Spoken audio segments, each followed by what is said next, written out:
I want to further talk about dinking cross court, and something I want to talk about is rolling. This is something that I see happen at every club across the country with players as low as 2-0 to 5-0. You know, just because the pros can roll doesn't mean that we should roll. And we have to understand why it's done. At the highest levels, rolling is done to give different looks. If everybody can dink aggressively to the offensive part of the kitchen and everybody can reset when they're feeling pressured and be able to put in the defensive part of the kitchen, well, how are we going to ever get a ball that's higher? And we do that by changing up paces, rolling, shoveling, reaching in, taking volleys. There's many different ways to give a different look. That's why the pros do it. But what we have to think about is when we're at the lower levels or at any levels, why do we do it and where do we do it from? You know, rolling is not taking it back here and hitting a full swing. If I'm shoveling and I'm coming under the ball, it happens here. If I'm rolling, it still happens from here. Now from a volley, that's totally different. We're talking about dinking and reaching in. So a drill that I like to do is, again, we're dinking cross court to the outside part of the kitchen, but I like to start people thinking about rolling when the ball's a little bit lower. Now this is one that in the past drill that we would reach in and just reset to the defensive zone. But in cross court drilling, it allows us to do the same thing, but now come over it a little bit more. So it'll look like this. If I'm dinking cross court, this would be what we'd be doing before. I'm just taking it in the air. This is the chair drill kind of all over again. But here now I'm gonna start coming over it to show you what it looks like when you roll. So we're dinking cross court. I'm trying to reach in and I'm coming up on the ball just a little bit. When it bounces, I'm still coming under it, but I'm rolling it a little bit when it's deeper. So it's in front of me, I'm bending down and I'm rolling. The reason why I like to work on this when we're going cross court is because it doesn't take much to roll. I'm not swinging. Instead of going here, I'm just I'm coming up and over just a little bit, just like that. And by rolling, it pulls them off the court a little bit more. It gives them a different look, but ultimately, if you can do this right, you're always gonna make your opponent hit 2 to 3 steps. By doing that, they break their posture and you're gonna get a high ball. Barely moving my paddle all the way out to the target.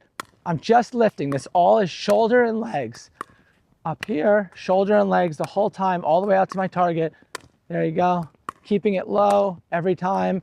I'm looking to hit that offensive part of the kitchen, but mix it up. Some balls we're gonna roll, some we're not. We're giving different looks. But my opponent should not be able to notice the difference from when I roll to when I come under that ball. It should look exactly the same. My body's doing the same things.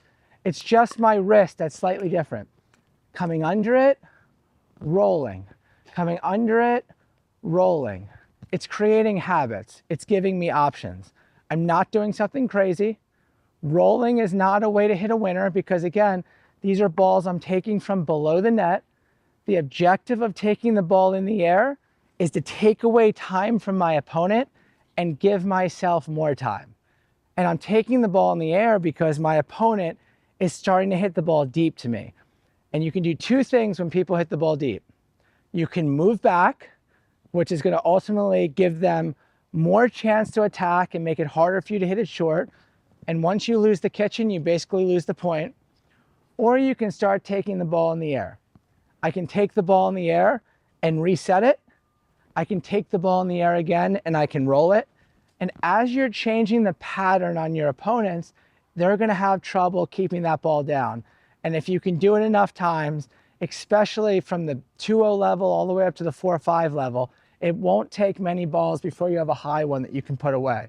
So the challenge for all of you when you're drilling is to not try to kill the ball, but be realistic about the shots that you're trying to hit and master them. Master dinking cross court to the outside quarter. Master dinking to the offensive part of the kitchen. And then slowly mix in rolling.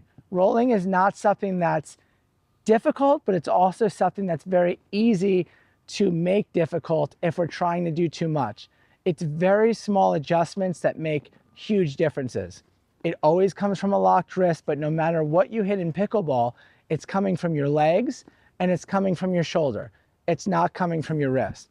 If you can add those things and always remember when you're playing a full match that the reset button is in the defensive part in the middle of the court, you won't have any problems. slow the ball down, and it'll be very easy to speed it up when you have the right shot.